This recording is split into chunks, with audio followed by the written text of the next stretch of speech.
రైతులండి కూడి వచ్చిన ప్రతి ఒక్కరికి దేవుని నామములో వందనాలు. ఏసీఆ మినిస్ట్రీస్ ద్వారా వాక్యం ఇచ్చిన వారందరికీ కూడా దేవుని నామములో వందనాలు చెల్లించుకుంటున్నాను. మరి మనము క్రిస్మస్ సీజన్లో ఉన్నాం కాబట్టి మరి దేవుడు నాకు ఇచ్చిన వాక్య భాగము లూకా సువార్త 2వ అధ్యాయము 10వ వచనము. లూకా సువార్త 2వ అధ్యాయము 10వ వచనము. అయితే ఆ దూత, భయపడకుడి, ఇదిగో ప్రజలందరికీ కలగబో మహా సంతోషకరమైన శుభ వర్తమానమును నేను మీకు తెలియజేయుచున్నాను. దావీదు పట్టణమందు నేడు రక్షకుడు మీ కొరకు పుట్టి ఉన్నాడు అని. ఈయన ప్రభువైన క్రీస్తు. ఈ యొక్క వాక్య భాగము దేవుడు తన దూతలను పంపించి మరి యేసు ప్రభు వారు ఈ లోకంలో జన్మించిన తర్వాత మరి మొట్టమొదటిగా ఆ సువార్త ఎవరికి చెప్పబడింది అని కనుక మనం ధ్యానిస్తే అది ఆ దేశంలో ఉన్న గొర్రెల కాపరి యొద్దకు రాత్రి వేళ మరి మందను కాచుకుంటుండగా వారి యొద్దకు ప్రభు దూత వచ్చి వారి దగ్గర నిలిచి మరి మాటలు చెప్తున్నట్టుగా మనం చూడొచ్చు కదా. మరి అదే రాత్రి ఆ సమయంలో మరి యోసేపు మరియా మరి అక్కడ వారు ప్రజా సంఖ్యలో వ్రాయబడాలని చెప్పి మరి అక్కడికి వచ్చి బెత్లెహేంలో వారు అక్కడ ఆజ్ఞ ఇచ్చిన దాని నిమిత్తము వారు వచ్చి అక్కడ మరి ఎక్కడ కూడా చోటు దొరకనప్పుడు, ఏ సత్రంలో కూడా వారికి మరి ప్లేస్ లేనప్పుడు వారు అక్కడ ఒక పశువుల శాలలో మరి ఆ కుమారునికి జన్మనిచ్చినట్టుగా చూడొచ్చు కదా. మరి అక్కడ మరి దాని తర్వాత అదే సమయంలో దేవదూత వచ్చి గొర్రెల కాపర్ల యొద్దకు వచ్చి మరి యొక్క శుభవర్తమానంను తెలియజేసింది. శుభవర్తమానం అంటే గుడ్ న్యూస్ వారికి తెలియజేసినట్టుగా మనం చూడొచ్చు. మరి ఆ గొర్రెల కాపర్లు కూడా రాత్రి వేళ వారు మందను కాచుకుంటుండగా మరి ప్రభుదూత వారి దగ్గరకు వచ్చినప్పుడు వారు భయంతో ఆ మహిమను ఆ ప్రకాశమును అదంతా కూడా చూసినప్పుడు వారు భయంతో ఉన్నప్పుడు ఆ దూత ఏమని పలుకుతుందంటే, భయపడకుడి, ప్రజలందరికీ కలగబో మహా సంతోషకరమైన శుభవర్తమానమును నేను మీకు తెలియజేయుచున్నాను. అంటే మీకు అందరికీ కూడా మంచి గుడ్ న్యూస్ని నేను మీకు ఇవ్వబోతున్నాను అని చెప్తా ఉంది ఇక్కడ. అయితే మనం ఈ రోజుల్లో కనుక చూస్తే మరి న్యూస్ ఛానల్స్లో ఎక్కువగా కూడా మనం ఆన్ చేస్తే గుడ్ న్యూస్ కంటే కూడా 80% నెగిటివ్ న్యూసే వారు క్యాష్ చేసుకొని ఎక్కువగా దాన్నే వాళ్ళు రిపీటెడ్గా ప్లే చేస్తా మరి జనాల్లో భయాన్ని పుట్టిస్తూ ఉంటారు కదా. కానీ ఇక్కడ దేవుని దూత వచ్చి మరి ప్రజలందరికీ కలుగుబో మంచి సువార్తను మరి అక్కడ గొల్లలకు చెప్పినట్టుగా మనం చూడొచ్చు. మరి అందుకనే ఈ లోకం మనకి ఇచ్చేదంతా కూడా కలవరము, భయమే. కానీ మరి దేవుడు ఆయన యొక్క పీస్ని, ఆయన యొక్క కలవరపడకుడి అని ఉంటుంది కదా, లోకం ఇచ్చినట్టు కాదు, నేను ఇచ్చే సమాధానము మరి నా యొద్ద నుంచి వచ్చే సమాధానము మరి ఎల్లప్పుడూ మీతో కూడా ఉంటుంది అని దేవుడు మరి ఆ కాన్ఫిడెన్స్ని మనకిస్తూ, అందుకనే క్రిస్మస్ టైము ఎప్పుడు కూడా జాయ్ఫుల్గా మరి సమాధానం మనకి ఇచ్చేదిగా ఉంటుంది ఆ యొక్క సువార్త. మరి ఎందుకు అని అంటే దేవుడు ఈ లోకానికి వచ్చిందే మరి మానవుడిగా ఈ లోకంలో జన్మించి ఆయన కన్యైన మరియ గర్భమునందు జన్మించి మరి ఆయన ఏ పాపము లేని వాడిగా జీవించి ఈ లోకంలో మరి నరావతారిగా జన్మించడానికి ఇష్టపడిన దేవుడు. ఆయనకు ముందుగానే తెలుసు ఆయన ఈ లోకంలో మరి ఎంతో హంబుల్ లైఫ్ని ఆ పశువుల శాలలో పొత్తిగుడ్డలతో చుట్టబడి ఉన్నారు అని అంటే, ఆ పొత్తిగుడ్డలు ఎలాగా అనంటే చింపి వేసిన గుడ్డలతో ఆయనను చుట్టి మరి పడుకోబెట్టారు. ఆయన ఎవరు అని మనం ఆలోచిస్తే ఆయన మరి రాజులకు రాజైన మరి సమస్తము ఆ తండ్రి అధికారంలో ఉంది. ఆయన సృష్టికర్త. ఆయన ఏదైనా ఒక మాట పలికితే చాలు కదా, ఏదైనా మరి సృష్టించే దేవుడు. అటువంటి దేవునికి ప్రియకుమారుడు మరి ఏ స్థలము లేక మరి అంత వైభవాన్ని, ఆ పరలోక వైభవాన్ని ఆయన ఒక మాట చెప్తే చాలు ఏదైనా క్రియేట్ అయ్యే అంత శక్తి ఉన్న దేవుని కుమారుడు వచ్చి మరి లోకంలో మరి ఎక్కడ ప్లేస్ లేక ఒక చిన్న పశువుల పాకలో మరి ఆయన జన్మించినట్టుగా పొత్తి గుడ్డలతో అంటే పాత గుడ్డలతో ఆయన చుట్టబడి మరి పరుండబెట్టినట్టుగా మరి దూత వారికి ఆనవాళ్ళు ఇస్తుంది. దానికి ఇదేమి ఆనవాళ్ళు, ఒక శిశువు పొత్తి గుడ్డలతో చుట్టపడి ఒక తొట్టిలో పడుకొని ఉండట మీరు చూచేదరని వారితో చెప్పను. మరి ఇక్కడ చూస్తే మరి దూత ఫస్ట్ ఈ యొక్క సందేశము ఎవరికి తీసుకొని వెళ్ళింది అని అంటే మరి అక్కడున్న శాస్త్రుల వద్దకో, రిలీజియస్ లీడర్స్ వద్దకో, పరిసయ్యుల వద్దకో వెళ్ళలేదు కదా. మరి చాలా సొసైటీలో చాలా లోయెస్ట్ స్టేటస్ ఉన్న వ్యక్తులు గొర్రెల కాపర్లు. మరి వాళ్ళ దగ్గరికి వెళ్ళి ఫస్ట్గా దేవదూత యొక్క న్యూస్ని చెప్పినట్టుగా మనం చూస్తున్నాం కదా. అని అంటే దేవుడు ఆయన ఎంత హంబుల్గా వచ్చాడో ఫస్ట్ ఆయన రీచ్ అయిన పీపుల్ కూడా మరి చాలా పూర్ సొసైటీలో ఏ స్టేటస్ లేని వాళ్ళ యొద్దకే ఆయన వెళ్ళటానికి ఇష్టపడ్డారు. ఆయన ఆ యొక్క న్యూస్ని చెప్పడానికి ఇష్టపడ్డారు.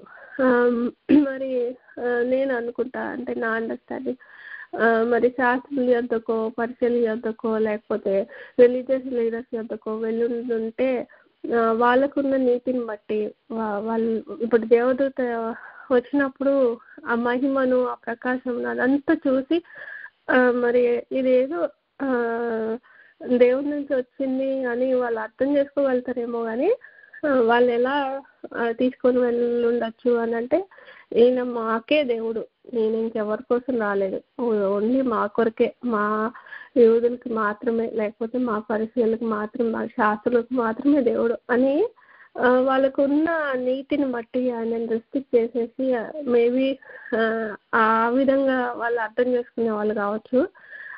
కానీ దేవుడు అటువంటి ఏమీ లేకుండా నేను అందరి కొరకు వచ్చాను, ఈ లోకంలో దీనుల కొరకు, పాపుల కొరకు వచ్చాను అని చెప్పడానికి మరి మొట్టమొదటిగా దేవదూత మరి గొర్రెల కాపర్ల యొద్దకు వెళ్ళారు అని మనకు అర్థమవుతుంది. అయితే అక్కడ చూడొచ్చు మరి గొర్రెల కాపరి యొక్క స్వభావం ఏంటి అని కనుక మనం బైబిల్ ప్రకారం కనుక చూస్తే మనం ఫస్ట్ దావీదుని ఆయన యొక్క మైండ్ సెట్ ఎలా ఉంటుంది, అంటే గొర్రెల కాపరి యొక్క మైండ్ సెట్ ఎలా ఉంటుంది అని కనుక మనం చూస్తే మొదటి సమూయేలు గ్రంథము 17వ అధ్యాయము 31 నుంచి చదువుతాను,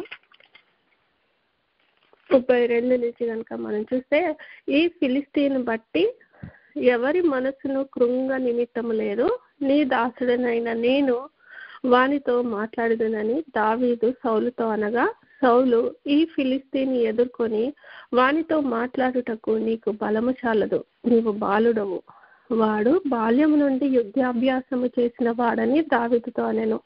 అందుకు దావీదు సౌలుతో ఇట్లనెను, మీ దాసుడనైన నేను నా తండ్రి యొక్క గొర్రెలను కాయచుండ సింహమును ఎలుగుబంటిను వచ్చి మందలో నుండి ఒక గొర్రె పిల్లని ఎత్తుకొని పోవచుండగా నేను దానిని తరిమి చంపి దాని నోటి నుండి ఆ గొర్రెను విడిపించి తిని, అది నా మీదికి రాగా దాని గడ్డం పట్టుకొని దానిని కొట్టి చంపి తిని, మీ దాసుడనైన నేను ఆ సింహమును ఎలుగుబంటిని చంపి తినే, జీవము గల దేవుని సైన్యములను తిరస్కరించిన ఈ సున్నతి లేని ఫిలిస్తీయుడు వాటిలో ఒకదాని వలె అగుననియు, సింహం యొక్క బలము నుండి ఎలుగుబంటి యొక్క బలము నుండి నన్ను రక్షించిన యెహోవా ఈ ఫిలిస్తీని చేతిలో నుండి కూడాను నన్ను విడిపించుననియు చెప్పెను. అందుకు సౌలు, పొమ్ము, యెహోవా నీకు తోడుగా ఉండునుగా కానీ దావీదుతో అనెను. మరి ఇక్కడ చూడొచ్చు కదా, మనము దావీదు ఈవెన్ గొర్రెల కాపరి అయినప్పటికీ కూడా ఆయన యొక్క మైండ్ సెట్ ఎలా ఉంది అని అంటే నేను దేన్నైనా ఎదుర్కొంటా, సింహాన్ని, ఈ గొర్రెలను మరి కాపాడటానికి సింహమును ఎలుగుబంటిని వీటన్నిటిని ఎదిరించగలిగాను కాబట్టి దేవుడు మరి నాకు తోడు ఉంటాడు అని చెప్పి మరి గొర్రెల్ని ఏ విధంగా అయితే చంపానో అదే రీతిలో ఈ యొక్క ఫిలిస్తీన్ కూడా చంపుతాను అని చెప్పి ధైర్యంగా ఆయన మరి ఎక్కడ కూడా భయం పడకుండా, మరి అలాగే ఫస్ట్ మాట కూడా చూస్తే ఎవరిని మనస్సును కృంగ నిమిత్తం లేదు ఈ ఫిలిస్తీన్ బట్టి అని చెప్తా ఉన్నాడు. అని అంటే ఇక్కడ కూడా ఈ యొక్క ఆకారాన్ని, ఆ ఫిలిస్తీని గొలియాతుని చూసి ఎవరు భయపడాల్సిన అవసరం లేదు. దేవుడు నాలో ఉన్నవానికంటే నాలో ఉన్న దేవుడు గొప్పవాడు, ఆయన నామంలో నేను వెళ్ళి అతన్ని ఎదుర్కొంటా అని చెప్పి మన ధైర్యంగా ఈ మాటలు పలుకుతున్నట్టుగా చూడొచ్చు. మరి అలానే మనం యేసు ప్రభు వారిని కూడా చూడొచ్చు కదా. యోహాను సువార్తలో చెప్తారు, నేను గొర్రెలకు ప్రాణం పెట్టడానికి ఈ లోకానికి వచ్చాను, గొర్రెలకు మంచి కాపరిని, నా గొర్రెలు నా స్వరం వినును అని చెప్పి అక్కడ కూడా యేసు ప్రభు వారు తన తాను మరి గొర్రెల కాపరిగా పోల్చుకొని మనకి చెప్తున్నట్టుగా ఉంటుంది. అంటే మైండ్ సెట్ ఎలా ఉంటుంది, దావీదు యొక్క మైండ్ సెట్ లానే మరి యేసు ప్రభు వారు కూడా ఆయన మనందరినీ కూడా మరి గొర్రెల వలె కాచి కాపాడి ఎల్లప్పుడూ మనకి ఏ ఒక్క మరి దుష్టును చేతులకు అప్పగించుకున్న ఆ యొక్క సాతాను ఉచ్చులో నుండి మళ్ళీ కాపాడటానికి ఈ లోకానికి మరి గొర్రెల కాపరిగా వచ్చిన దేవుడు. మరి అందుకనే కావచ్చు దేవుడు ఆ గొర్రెల కాపరుల వద్దకే మొట్టమొదటిగా వెళ్ళటానికి ఇష్టపడినట్టుగా మనకు అర్థమవుతుంది. అదే మనము అలాగే మనం చూడొచ్చు కదా. అంటే ఫస్ట్ వాళ్ళ దగ్గరికి వెళ్ళిన తర్వాత కూడా మనము చూస్తే వాళ్ళు కూడా వెంటనే యాక్సెప్ట్ చేసినట్టుగా ఉంటుంది. అంటే వెళ్ళి మనం చూద్దాం రండి అని చెప్పి అక్కడ లూకా సువార్తలో చూడొచ్చు. ఆ దూత తమ యొద్ద నుండి పరలోకమునకు వెళ్ళిన తర్వాత ఆ గొర్రెల కాపరులు జరిగిన ఈ కార్యమును ప్రభువు మనకు తెలియజేయించి ఉన్నాడు, మనం బెత్లెహేమునకు వెళ్ళి చూద్దాం రండి అని ఒకరితో ఒకరు చెప్పుకొని త్వరగా వెళ్ళి మరియను యోసేపును తొట్టిలో పడుకొని ఉన్న శిశువును చూచిరి. మరి ఇక్కడ చూడొచ్చు కదా, మనము వెంటనే వాళ్ళు చెప్పిన దాన్ని వెంటనే వెళ్ళారు. మరి లోకానికి రక్షకుడుగా వస్తాడు యేసు ప్రభు అని చెప్పినప్పుడు మరి ఆయన వేటి నుండి మనల్ని రక్షించడానికి లోకానికి రక్షకుడుగా వచ్చారు అని అంటే మన పాపం నుండి మళ్ళీ విమోచించడానికి. అంటే మనం పాపులము అని ఒప్పుకుంటేనే కదా ఆయన రక్షకుడిగా మనం అంగీకరించగలుగుతాము. మరి పాపమే లేదు, మేము నీతిమంతులము అని చెప్పుకోవడానికి లేదు. మరి దేవుని వాక్యం ఏం చెప్తుంది అంటే అందరూ పాపము చేసి దేవుని ఇచ్చి మహిమను కోల్పోయి ఉన్నారని రోమా పత్రికలో ఉంటుంది. మరి అదే రీతిలో దేవుడు కూడా ఏమంటారంటే మాథ్యూ 9:10 చూస్తే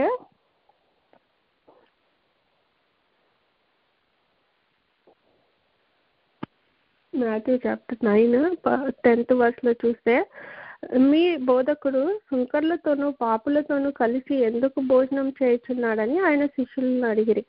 ఆయన ఆ మాట విని రోగులకే గాని ఆరోగ్యం గల వారికి దేవుడు అక్కర్లేదు కదా, అయితే నేను పాపులను పిలవవచ్చితిని గాని నీతిమంతులను పిలవ రాలేదు కనుక కనికరమునే కోరుచున్నాను కానీ బలిని కోరను అని వాక్య భావం ఏంటో మీరు వెళ్ళి నేర్చుకోనని చెప్పాను. ఇక్కడ దేవుడు అక్కడ కూర్చుని సుంకర్లతో పాపులతో అనేకులతో ఆయన కూర్చొని భోజనం చేస్తుండగా పరిసయ్యులు అది చూసి నేనేంటి ఎప్పుడు పాపులతో సుంకర్లతో మరి ఇటువంటి వాళ్ళతోనే ఉంటాడు అని చెప్పి ఆయన విమర్శిస్తున్నట్టుగా ఆయన ఎక్కడైనా తప్పు పట్టాలి, ఆయనలో పాపం వెతకాలి అని చెప్పి పరిచయాలు చూస్తూ ఉంటారు. అంటే వాళ్ళ నీతి ఎలా ఉంటుందంటే వాళ్ళు ఎంతసేపు మేము అన్నీ కూడా చాలా నిష్టగా మేము చేస్తూ ఉంటాము, ప్రతిదీ ఆ ధర్మశాస్త్రం అంతటిని చాలా నిష్టగా ఫాలో అవుతూ ఉంటాం కాబట్టి మళ్ళీ ఏ పాపం లేదు, మేము చాలా నీతిమంతులం అని దేవుని కుమారుని వాళ్ళు అంగీకరించలేకపోయారు ఫస్ట్.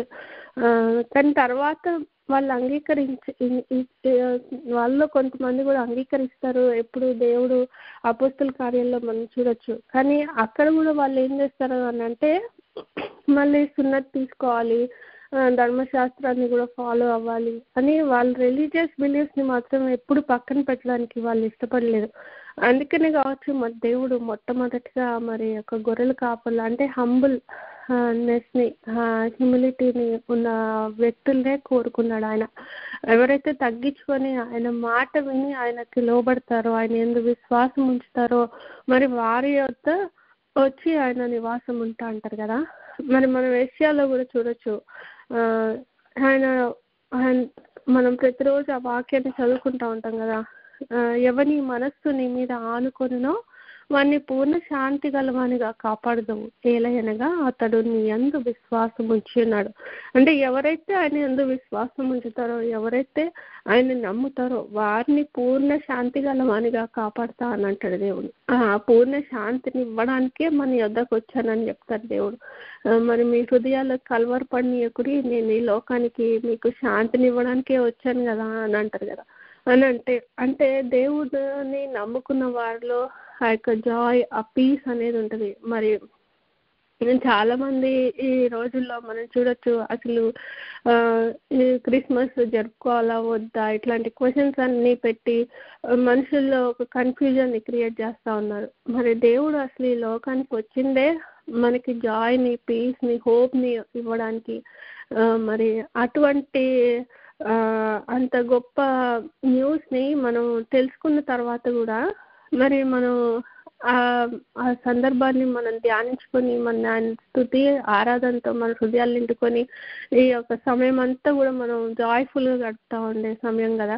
మరి దీన్ని కూడా మరి క్వశ్చన్ చేస్తూ అసలు క్రిస్మస్ని జరుపుకోవాలా వద్దా అని చెప్పి చాలా డాక్టరీన్స్ ఈ మధ్యలో వస్తున్నట్టుగా మనం చూస్తున్నాం కదా.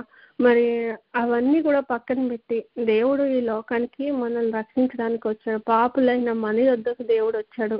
మరి ఈ లోకంలో తృణీకరింపబడిన మన యొద్దకు మనల్ని విమోచించడానికి, మనల్ని రక్షించడానికి, ఆయన ఉన్న ప్లేస్లో మనం కూడా ఉండాలని ఇష్టపడిన దేవుడు మనకి ఒక మరణం నుండి మరి మనల్ని జీవనంలోనికి నడిపించడానికి లోకానికి వచ్చిన దేవుడు. మరి అటువంటి గొప్ప సంగతిని మనం తెలుసుకొని ఆ సువార్తను మనం అంగీకరించి దేవునిలో విశ్వాసం ఉంచి మరి ఆయన యొక్క సువార్తను ఇతరులకి తెలియజేసే సమయం ఇది. మరి అటువంటిది మనం అసలు దీన్ని జరుపుకోవాలా వద్దా అన్న క్వశ్చన్ కూడా మన హృదయాల్లో రానికుండా మరి దేవుడు మరి అందుకని ఈ యొక్క సువార్తను బట్టి గొర్రెల కాపర్ల యొద్దకు వెళ్ళినప్పుడు వాళ్ళు కూడా తెలుసుకుని వారు ఏం చేశారు అని అంటే, ఆ గొర్రెల కాపర్లు తమతో చెప్పిన సంగతులను గూర్చి విన్న వారందరూ మిక్కిలి ఆశ్చర్యపడిరి. అయితే మరి ఆ మాటలన్నీ తన హృదయంలో తలపోసుకొని భద్రము చేసుకొనేను. మరి ఆ యొక్క శిశువుని చూసిన తర్వాత వారు తమతో చెప్పబడిన మాటలు, తమ విన్న వాటిని, కన్న వాటిని గురించి దేవుని మహిమపరుచు స్తోత్రము చేయొచ్చు తిరిగి వెళ్ళిరి. మరి ఒక వాక్యం చూస్తే వారు ఇమ్మీడియట్లీ యాక్సెప్ట్ చేశారు. వాళ్ళు వెళ్ళి దూత చెప్పిన మాటలన్నీ విని మరి వెళ్ళి అక్కడ చూచి అక్కడ పొత్తిగుడ్డలతో చుట్టబడిన శిశువును, మరియను, యోసేపుని చూసి మరి వాళ్ళు అంగీకరించారు, యాక్సెప్ట్ చేశారు, ఈయన లోక రక్షకుడుగా జన్మించాడని చెప్పి. అందుకనే వాళ్ళు ఇమ్మీడియట్లీ వాళ్ళలో మనం ఆ జాయ్ని చూడొచ్చు, ఆ యొక్క యాక్సెప్టెన్స్ని చూడొచ్చు. వాళ్ళు తిరిగి వచ్చేటప్పుడు మరి అందరికీ చెప్పారంట. తిరిగి వచ్చి వాళ్ళు చూసిన వాటన్నిటిని గురించి వాళ్ళు వేరే వాళ్ళతో పంచుకొని మరి వాళ్ళు స్తుతిస్తూ ఆరాధిస్తూ మరి దేవుని మహింపరిచినట్టుగా మనం చూడొచ్చు. మనం కూడా మన జీవితాల్లో మనం దేవుణ్ణి అంగీకరించిన తర్వాత మనం కూడా మరి ఇతరులకి సాక్షులుగా ఉన్నామా, ఆయనను గూర్చిన సువార్తను మనం ఇతరులకి తెలియజేస్తున్నామా. మరి మనం చూడొచ్చు కదా, శిష్యుల్లో కూడా చూస్తే ఫిలిప్పు దగ్గరికి మరి దేవుడు వచ్చినప్పుడు మరి అక్కడ కూడా శిష్యులు ఆయన్ని ఫాలో అవ్వండి అనగానే వెంటనే దేవుణ్ణి వెంబడించినట్టుగా మనం చూడొచ్చు కదా. అలాగనే మనం చూస్తే వెంటనే మార్పు కలుగుతుంది. దేవుడు ఎవరినైతే దర్శిస్తాడో, ఆయన ఎవరికైతే బయలుపరుచుకుంటారో వాళ్ళ జీవితాలు వెంటనే మార్చినట్టుగా ఇన్స్టెంట్ చేంజ్ ఆ మనుషుల్లో కలిగినట్టుగా మనం చూడొచ్చు. అది పౌలు విషయంలో మనం చూస్తాము, అలానే సమరయ స్త్రీ విషయంలో మనం చూస్తాము. మరి అలాగే మనము శిష్యుల్లో కూడా చూడొచ్చు.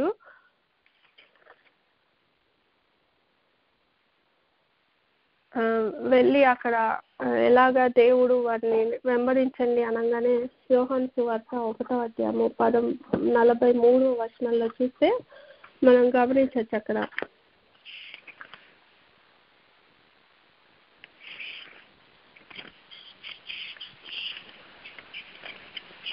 సరే అండి,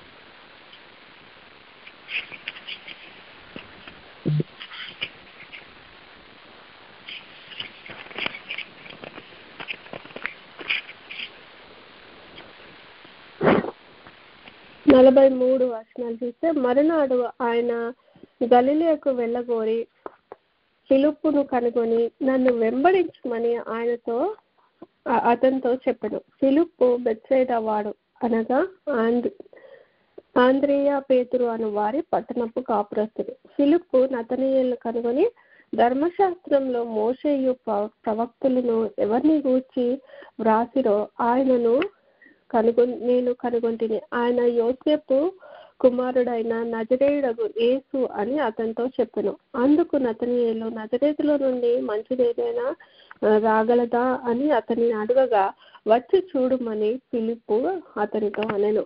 మరి ఇక్కడ చూడొచ్చు కదా, ఫిలిప్పును దేవుడు కనుగొని మరి అక్కడ గలిలయలో వెళ్తుండగా ఆయనని చూచి నన్ను వెంబడించమని ఆయనతో చెప్పగానే మరి వెంటనే వెంబడించి ఆయన మరి ఈ యొక్క దేవుడు మరి ధర్మశాస్త్రంలో ప్రవచించిన రీతిగా ఈయన మనుషుల నిమిత్తము ఈ లోకానికి వచ్చాడు, మనల్ని రక్షణార్థమై మన పాపం నుండి విమోచించడానికి ఈ లోకానికి వచ్చాడు, ఆ ప్రవచనాలన్నిటిని నెరవేర్చడానికే ఈ లోకానికి వచ్చాడు అని చెప్పి గమనించి అది అర్థం చేసుకొని మరి ఫిలిప్పు ఫాలో అయినట్టుగా మనం చూడొచ్చు. మరి మనం కూడా మరి ఆయన ఈ పొత్తిగుడ్డలతో చుట్టపడి మరి పశువుల శాలలో పెట్టడము, ఇవన్నీ కూడా మరి ప్రవచనాత్మకంగా ప్రతిదీ నెరవేరినట్టుగా మనం చూస్తున్నాం కదా. మరి దేవుడు ముందుగానే ఆయన ప్రవక్తల ద్వారా ఈ వాక్యాలన్నీ కూడా బయలుపరిచిన దేవుడు. మరి వాటన్నిటిని నమ్మి మరి ఎవరైతే విశ్వసిస్తారో వారు నిత్య రాజ్యానికి మరి వారసులు అవుతారో అని వాక్యంలో చెప్తా ఉంది. మరి మనం చూస్తే దేవుడు అలానే ఈ ఉపమాన రీతిగా కూడా మనం దేవుడు మాట్లాడినట్టుగా చూడొచ్చు కదా. లూకా సువార్త 15వ అధ్యాయంలో చూస్తే అక్కడ తప్పిపోయిన కుమారుని యొక్క ఉపమానం మనం ధ్యానిస్తే మనకు అర్థమవుతుంది. దేవుడు మరి ఏ విధంగా తండ్రి తన కుమారుల్లో మరి తప్పిపోయిన కుమారుడు తిరిగి వచ్చిన తర్వాత మరి ఆస్తి కోల్పోయి మొత్తం దీన స్థితిలో మరి అటువంటి పరిస్థితుల్లో తిరిగి వచ్చిన రెండవ కుమారుణ్ణి ఏ విధంగా అంగీకరించారో మనం చూడొచ్చు. లూకా సువార్త 15వ అధ్యాయం 20వ వచనంలో చూస్తే, వాడు ఇంకా దూరంగా ఉన్నప్పుడు తండ్రి వానిని చూచి కనికరపడి పరిగెత్తి వాని మీద పడి ముద్దు పెట్టుకొనెను. అప్పుడు ఆ కుమారుడు అతనితో, తండ్రి, నేను పరలోకమునకు విరోధంగాను నీ ఎదుట పాపము చేసితిని, ఇక మీదట నీ కుమారుడు అనిపించుకొనుటకు యోగ్యుడను కానెనను. అయితే తండ్రి తన దాసులను చూచి ప్రశస్త వస్త్రము త్వరగా తెచ్చి వీనికి కట్టి వీని చేతికి ఉంగరం పెట్టి పాదములకు చెప్పులు తొడిగించుడి. మరి ఈ యొక్క వాక్య భాగంలో చూస్తే మనము తండ్రి తప్పిపోయిన కుమారుణ్ణి మరి పాపంలో పడిపోయిన కుమారుడు తిరిగి వచ్చినప్పుడు అతన్ని చూచి కనికరపడి పరిగెత్తుకొని వెళ్ళి మరి ముద్దు పెట్టుకున్నట్టుగా మనకు కనబడుతుంది. మరి నేను పాపము ఈ లోకంలో నీకు విరోధంగా పాపం చేసి ఉన్నాను అని అతను చెప్తా ఉన్నప్పటికీ కూడా కుమారుడు నీ కుమారుడిని అనిపించుకోవటానికి కూడా నేను యోగ్యుడను కాను అని చెప్తా ఉన్నాడు. అయినా కానీ మరి తండ్రి తన దాసులను పిలిచి అతనికి ఒక మంచి వస్త్రాన్ని ఇచ్చి అతని చేతికి ఉంగరం పెట్టి పాదములకు మరి జోళ్ళు తొలగించి అని చెప్తున్నాడు. అంటే తండ్రిలో ఎక్కడ కూడా కొంచెం కూడా మరి కోపం కానీ ఏ ద్వేషం కానీ లేదు. వెంటనే మరి సంతోషంతో తన కుమారుని స్వీకరించాడు. మనం కూడా ఈ లోకంలో అటువంటి పాపపు స్థితిలో ఉన్న మనల్ని, చీకట్లో ఉన్న మనల్ని దేవుడు విడిపించి మనల్ని కూడా స్వీకరించడానికి లోకానికి వచ్చి తన కుమారుని అందునిమిత్తం మన కొరకు పంపిన దేవుడు. మరి దాన్ని గ్రహించుకుంటున్నామా? మరి అదే మనం పెద్ద కుమారుడిని చూస్తే అక్కడ ఆ పెద్ద కుమారుడు ఇంటికి వచ్చి అవన్నీ కూడా చూసినప్పుడు ఇవి ఏమిటని అడుగుతాడు తండ్రిని. నీ తమ్ముడు వచ్చినాడు, అతడు తన యొక్క సురక్షితంగా వచ్చినందుకు నీ తండ్రి ఇవంతా కూడా ఈ ఫీస్ని అరేంజ్ చేశాడు అని చెప్తే, అయితే అతడు కోపపడి లోపలికి వెళ్ళనొల్లకపోయిన కనుక అతని తండ్రి వెలుపలికి వచ్చి లోపలికి రమ్మని బతిమాలుకొనెను. అందుకు అతడు తన తండ్రితో, ఇదిగో ఇన్ని ఏండ్లు నిన్ను సేవించుచున్నానే, నీ ఆజ్ఞను నేను మీరలేదే, అయినను నా స్నేహితులతో సంతోషపడినట్లు నీవు నాకెన్నడూ ఒక్క మేకపిల్లనైనాను ఇయ్యలేదు. అయితే నీ ఆస్తిని వేశ్యలతో తినివేసి నీ కుమారుడు రాగానే వీని కొరకు క్రొవ్విన దూడను వధించితివని చెప్పెను. అందుకతడు, కుమారుడా, నీవెల్లప్పుడూ నాతో కూడా ఉన్నావు, నావన్నీ నీవే, మనము సంతోషపడి ఆనందించుట యుక్తమే. నీ తమ్ముడు చనిపోయి తిరిగి బ్రతికెను, తప్పిపోయి దొరికినని అతనితో చెప్పాను. మరి మనం చూడొచ్చు కదా ఈ యొక్క వాక్య భాగంలో ఏ విధంగా అయితే మరి పెద్ద కుమారుడిని మనం పరిశీలనకి మనం అన్వయించుకోవచ్చు. ఎలాగా అంటే మరి వాళ్ళు కూడా ఎప్పుడు మేము నీతి పరులం, మాలో ఏ పాపం లేదు, మేము అంతా ఫాలో అవుతూ ఉంటాం కదా. అందుకని దేవుడు వాళ్ళని ఎప్పుడు కూడా మరి వాళ్ళని ఎప్పుడైనా అని తగ్గింపు అనేది లేదని చెప్పి ఖండిస్తున్నట్టుగా మనం చూడొచ్చు. అదే రీతిగా ఇక్కడ తండ్రి కూడా పెద్ద కుమారుని అలానే మరి మనము ఈ యొక్క సెలబ్రేషన్ చేసుకోవడానికి సరైనదే. మనము తప్పకుండా తిరిగి అతను వచ్చినందుకు మనం యాక్సెప్ట్ చేయాలి, ప్రేమించాలి అని చెప్పి చెప్తా ఉన్నాడు. మరి మనం కూడా ఈ లోపల్లో మరి అన్యులుగా జీవిస్తూ మరి పాపంలోనూ దేవుని ఎరుగని స్థితిలో ఉన్న మనల్ని దేవుడు రక్షించి ఆయన సొంత కుమారునిగా, సొంత కుమార్తెలుగా మనల్ని స్వీకరించాడు. మరి అక్కడ చూస్తే మనము తండ్రి తిరిగి వచ్చిన కుమారునికి ఏమేమి ఇచ్చాడు అని చూస్తే ప్రశస్త వస్త్రమునిచ్చి ఆయన చేతికి ఉంగరంలో పెట్టినట్టుగా మనం చూడొచ్చు. అంటే ప్రశస్త వస్త్రము అంటే నీతిని మనకి వస్త్రంగా తొడిగించారు దేవుడు. ఆయన రక్తంతో మన ప్రతి పాపంని కడిగి ఆ శిలువలో బలియాగమై మరి దేవుడు మన కొరకు ఆ గొర్రెపిల్ల వలె వధింపబడి మన పాపములకు ప్రాయశ్చిత్తంగా ఆయన అర్పింపబడి మరి మనకి ఆ నీతి వస్త్రాన్ని ధరింపచేశారు. అంతేకాకుండా మరి దేవుడు తిరిగి ఆయన వెళ్ళి మరి మీ వద్ద ఎల్లప్పుడూ ఉండటానికి మీ కొరకు ఆదరణకర్తను పరిశుద్ధ ఆత్మను మీకు తోడుగా ఉంచుతానని చెప్తున్నా. ఇక్కడ ఉంగరమును, చేతికి ఉంగరమును పెట్టి అని అంటే చేతికి ఒక ఉంగరం ఇచ్చినట్టుగానే మనతో ఎల్లప్పుడూ ఉండటానికి పరిశుద్ధ ఆత్మను దేవుడు మనకు దయచేశాడు. మరి అలానే పాదములకు చెప్పులు తొడిగించది అంటే మనం ఆ సువార్తను పట్టుకొని మనం ఈ లోకంలోకి మరి వెళ్ళి దేవుని గురించి మనం చెప్పే బిడ్డలంగా ఉండాలి. మరి అటువంటి మరి గొప్ప తండ్రిని మనం కలిగి ఉన్నందుకు, మరి తన కుమారుని మన కొరకు పంపించినందుకు, మరి ఏ విధంగా అయితే గొర్రెలు తమ హృదయం అంతటితో ఆరాధించారో అదే రీతిలో మనం కూడా మన దేవుణ్ణి స్తుతించి ఆరాధించాలి. మరి మనం ఎఫ్ఎస్సి పత్రిక 13వ అధ్యాయంలో 1వ అధ్యాయము 13వ వచనంలో కూడా చూడొచ్చు కదా, ఏ విధంగా దేవుడు తన సంచ కరువుగా ఆ పరిశుద్ధ ఆత్మను మనకు అనుగ్రహించి ఎల్లప్పుడూ అంటే ఆయన ఒక ముద్రను వేసి ఉంచారు. ఆ ముద్రను బట్టే మనం చనిపోయిన తర్వాత రేపు పరలోకములకు వెళ్ళినప్పుడు ఆ పరిశుద్ధ ఆత్మ యొక్క ముద్రను బట్టి దేవుడు మనల్ని యాక్సెప్ట్ చేస్తాడు. అందుకనే కదా మనం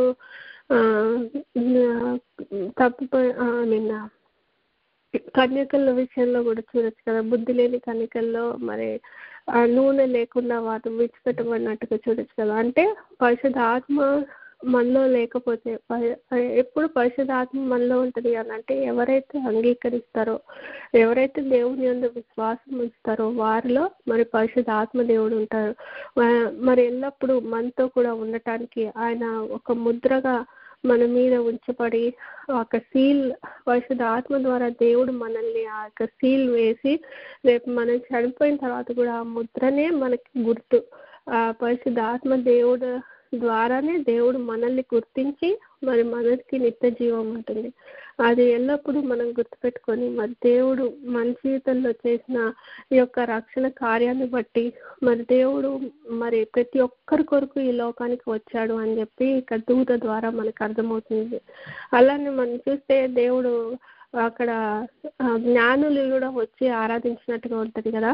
మరి జ్ఞానులు కూడా వారు ఒక నక్షత్రాన్ని కనుగొని మరి వారు స్టడీ చేసి వారు నక్షత్రం ఎక్కడికి వెళ్తుంది అదంతా కూడా కనుక్కొని ఆ టైమింగ్ అవన్నీ కూడా వారు ఫాలో అవుతూ వారికి ఉన్న జ్ఞానాన్ని బట్టి, అది తూర్పు దేశపు జ్ఞానులు అంటే వేరే దేశపు వాళ్ళు, యూదుల్లో శాస్త్రులు పరిచయాలు కాదు, కానీ వేరే దేశం అంటే దేవుడు ప్రతి ఒక్కరి కోసము, అంటే వేరే దేశస్తుల కోసము, అక్కడ ఉన్న వారి ప్రజల కోసము, అలానే దీన స్థితిలో ఉన్న వారి కోసము మరి ఈ లోకానికి వచ్చారు అని చెప్పి ఆయన రక్షణలో మరి ఎవరికైతే బయలుపరుచుకున్నారో దాన్ని బట్టి దేవుడు ప్రతి ఒక్కరి కోసం వచ్చారు. ఆయన ప్రతి ఒక్కరిని రక్షించడానికి పాపల రక్షకుడిగా ఈ లోకానికి వచ్చారని మనకు అర్థమవుతుంది. అందుని బట్టి మరి దేవుడిని మనం ఎల్లప్పుడూ స్తుతించి ఆరాధించి మరి యొక్క క్రిస్మస్ టైంలో మరి ఇంకా ఎక్కువగా మరి దేవుణ్ణి మనము తెలుసుకున్న బిడ్డలంగా, ఇతరులకు సువార్త చెప్పే బిడ్డలంగా మనం ఉండాలి అని కోరుకుంటే కొద్ది మాటలు ముగిస్తున్నాం. దేవుని మాటలు దీవించును గాక. ఆమేన్.